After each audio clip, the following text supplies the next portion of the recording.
ছোট।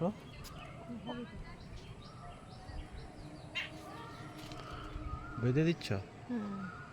ওই লাউ বেঁধে তো এত হচ্ছে, নইলে কি হতো?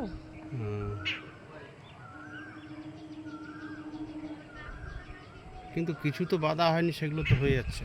হয় কোনোটাই না, সব ঘুরে ঘুরে দেখে দেখে বাঁধি আমি, জানো কি?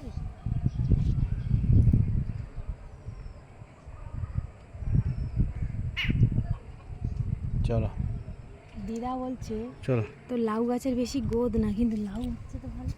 গ্রোথ না কি করে জানলো?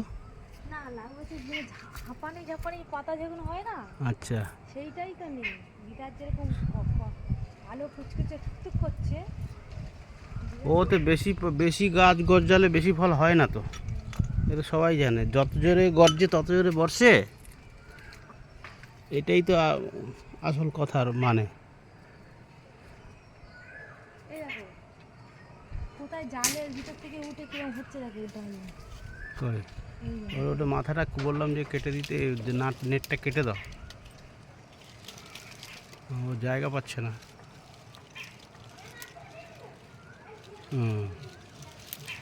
এই হাতে হাত কেটে যাবে, খুব শক্ত। এবার বেরিয়ে যাবে। হ্যাঁ, ও ঝড়েও আটকে রাখবে, নেটটাকে আটকে রাখবে। এদিকে এই একটা হচ্ছে বাচ্চা, সাপের বাচ্চা। সাপের বাচ্চা, এইটাই ভালো, অনেক কথা হয়েছে। ঠিক আছে।